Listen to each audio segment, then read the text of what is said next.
The throne room burned around him, the air thick with smoke and the copper tang of blood. Kaelen staggered forward, each step leaving a dark smear across the once pristine marble floor as the banners of House Vaendar sagged and curled in the suffocating heat. The sounds of the city's screams carried faintly through the shattered windows, a reminder that his fall was not his alone. His sword was heavy in his hand, its edge dulled from the weight of too many kills, and his left shoulder throbbed from the deep gash delivered by a rebel spear. Yet he pressed on toward the dais, toward the seat that had once belonged to his father, toward the last flicker of defiance he could muster. The great double doors opened and in swept the architects of his ruin, dukes in dented armor, captains wrapped in rebel cloth, faces he had once trusted now hard with triumph. At their head walked Serenia, his sister. Her gown was untouched by ash, her emerald eyes bright and cold, her golden hair swept back as though she attended a ceremony instead of a slaughter. She met his gaze without hesitation and said, "Brother, it's over." Her words struck harder than any blade, and though his throat tightened, he managed to ask, "You led them?" "I saved us," she replied simply, as if the truth required no defense. Pain erupted through him as the first blade slid between his ribs from behind. His breath hitched, his knees buckled, he tasted iron. A second strike cut deep across his back, sending him sprawling toward the blackened throne. Serenia's shadow fell over him, her voice low enough that only he could hear. It could have been different. Then she turned and walked away, her gown trailing through the blood pooling beneath him. The fire stole the air from his lungs. His vision turned to a tunnel of light and shadow, and Kaelen let go. He woke to the cry of gulls and the warmth of sunlight spilling through tall windows. The air smelled of salt and morning dew instead of ash and death. He lay in a feather bed draped with blue silk, the steady crash of waves somewhere beyond the palace walls. For a moment he wondered if this was the afterlife, until his eyes fell on his hands. They were smooth, unscarred, the hands of a youth who had never borne the weight of war. He stumbled to a silver mirror, and the reflection staring back was a boy of 14, sharp-jawed, bright-eyed, untouched by the years of failure and betrayal that still lived vividly in his mind. The door opened. Master Eldrin stepped inside, bowing in that stiff, precise way Kaelen had not seen since before the war. "Your Highness," the old man said, "your father requests you in the council chamber." Kaelen's heart pounded. He knew this day. He knew every whispered plot that would soon take root, every small decision that would snowball into ruin, every smile that hit a blade. He remembered the councils filled with empty flattery, the merchant treaties that enriched only traitors, the subtle shift in Serenia's tone when she spoke of the realm's future. He remembered how he ignored the warnings, too wrapped in pride to see the gathering storm. In 3 years' time, Serenia would lead their enemies into this very throne room. The kingdom would burn and he would die. But now he had been given a gift that came to few, knowledge of the noose before it tightened, and the strength to tear it away. This time he would not be blind. This time he would act. He dressed in silence, the weight of his choice settling over him. He could play the obedient prince again, drifting toward the same fate, or he could carve a new path through the court's lies, one that might damn him as much as it saved him. As he stepped into the corridor, the voices of servants carried up from the lower halls, blissfully unaware of the years of blood and betrayal that lay ahead. Kaelen clenched his fists. The game had already begun, and this time he intended to win. He walked the familiar halls toward the council chamber, every archway and column now a reminder of what would one day be lost. The guards at the door straightened at his approach, their faces still loyal and unclouded by treachery.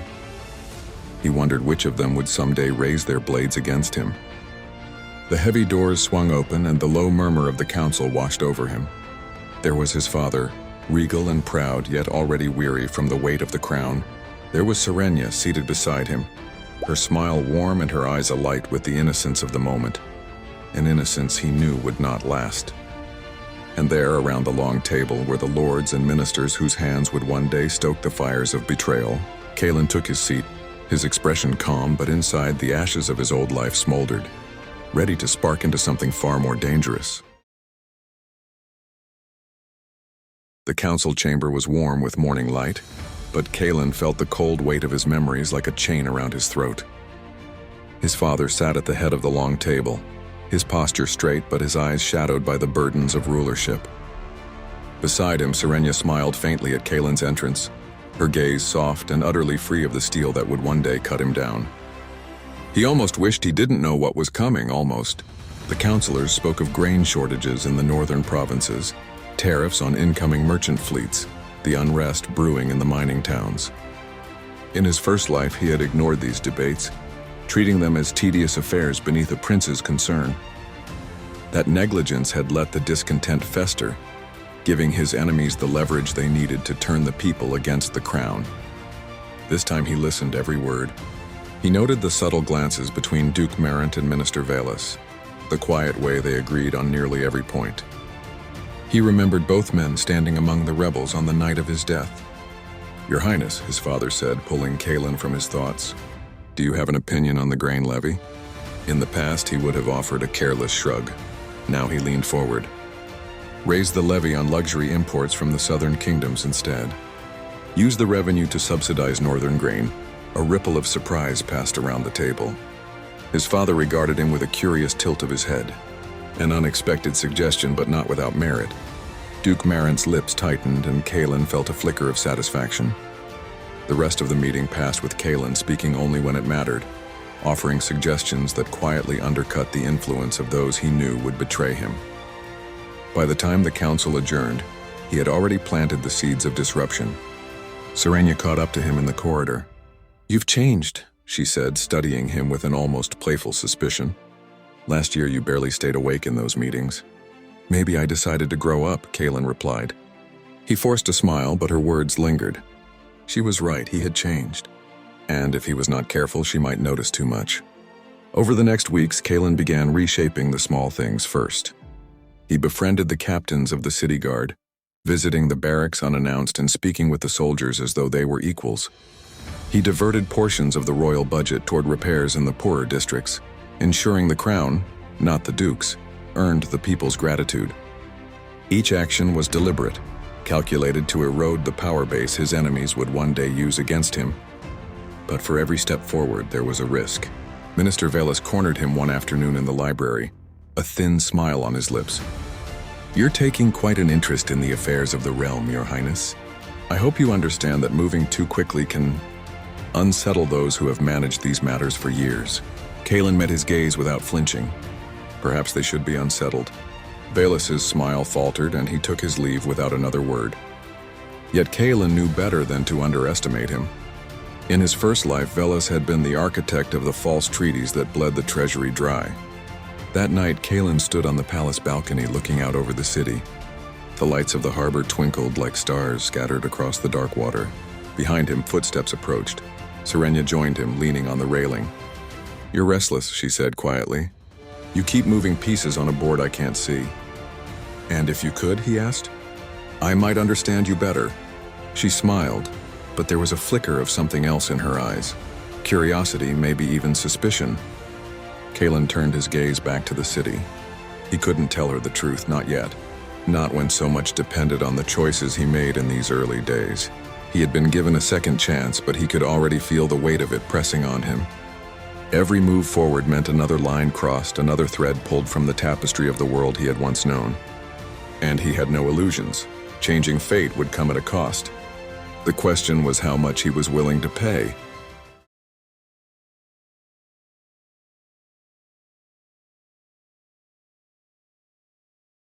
Kaelen returned to the council chambers each day with a careful strategy.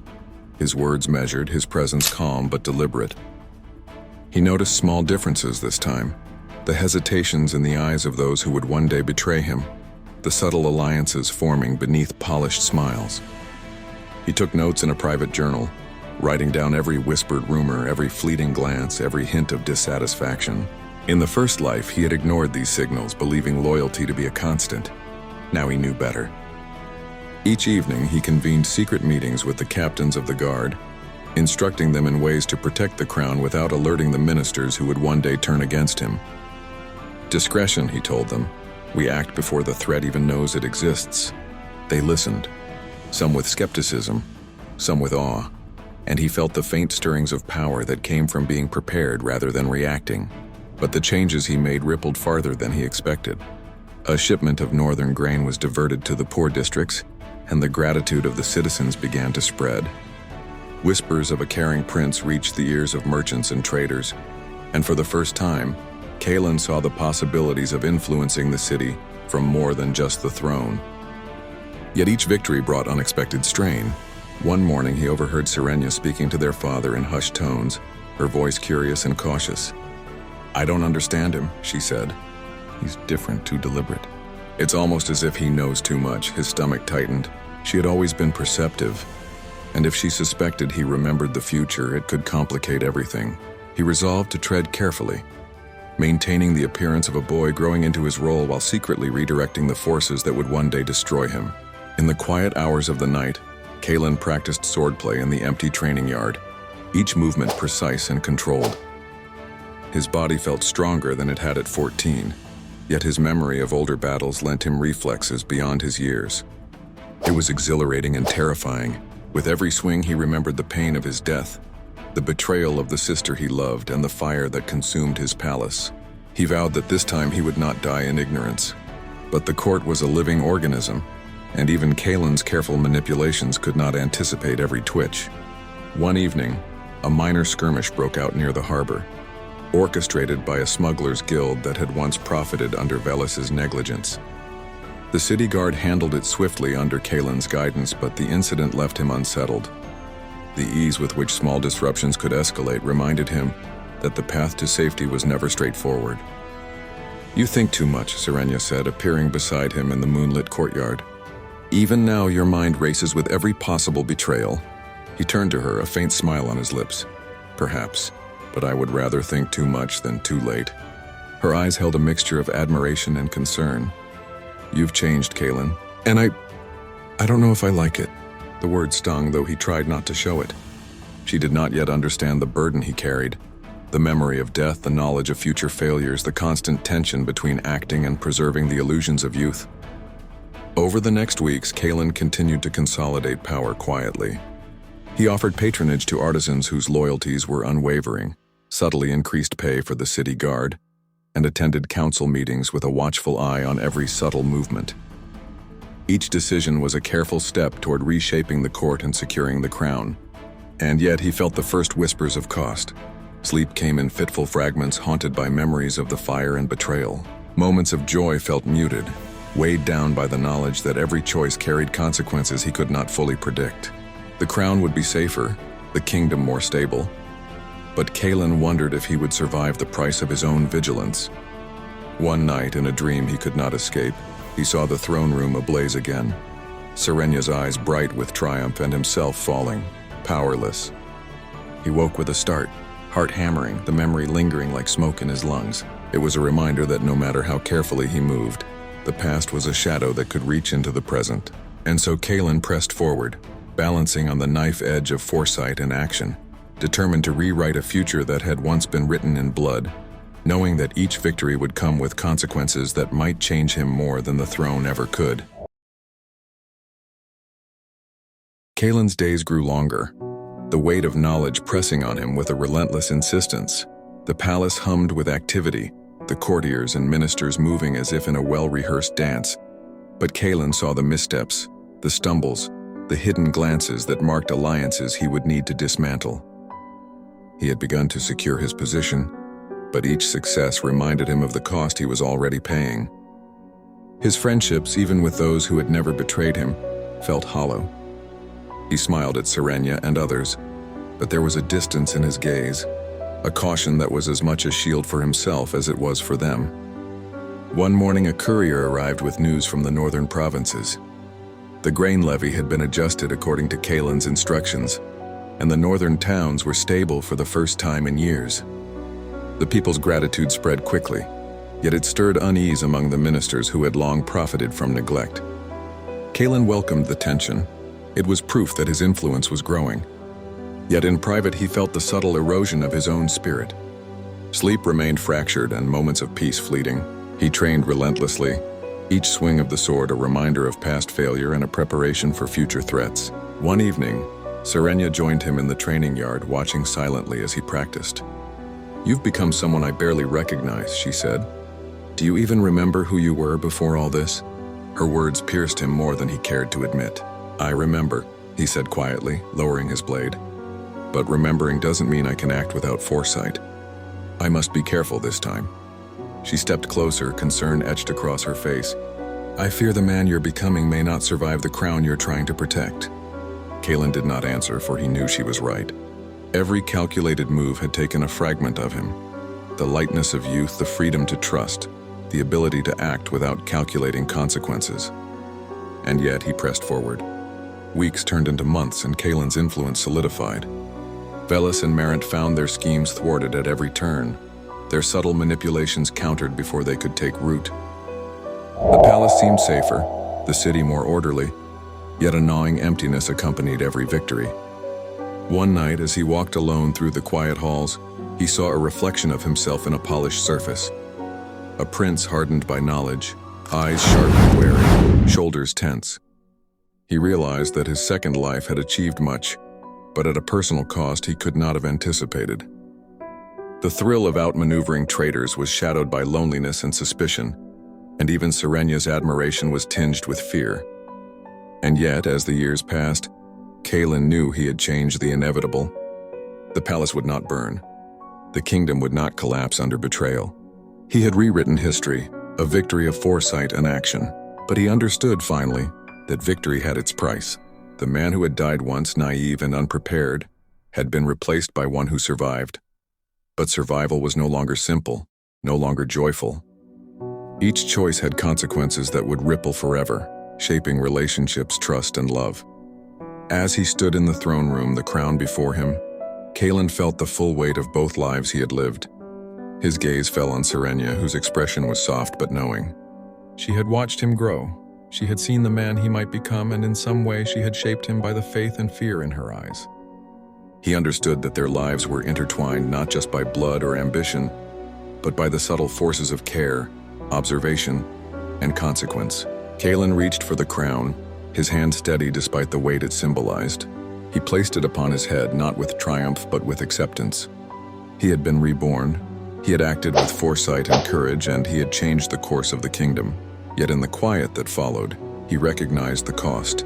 The isolation, the vigilance, the knowledge that every victory demanded sacrifice. And in that moment, he understood the deepest truth of his second life. Change was possible, destiny could be rewritten, but nothing worth having came without its price. He exhaled, feeling the combined weight of both deaths and all the victories that had saved him. The fire of his past life was gone, replaced by a cool, hard clarity. The crown was heavier than he imagined, but now he bore it fully awake, aware and willing to pay the cost. In the shadows of the palace, he could sense the currents of loyalty and envy shifting around him, but Kaelen met them with a mind sharpened by experience. The world was dangerous, betrayal inevitable, and consequence unavoidable. And yet he had survived, and for the first time he was not afraid to face the future he had forged.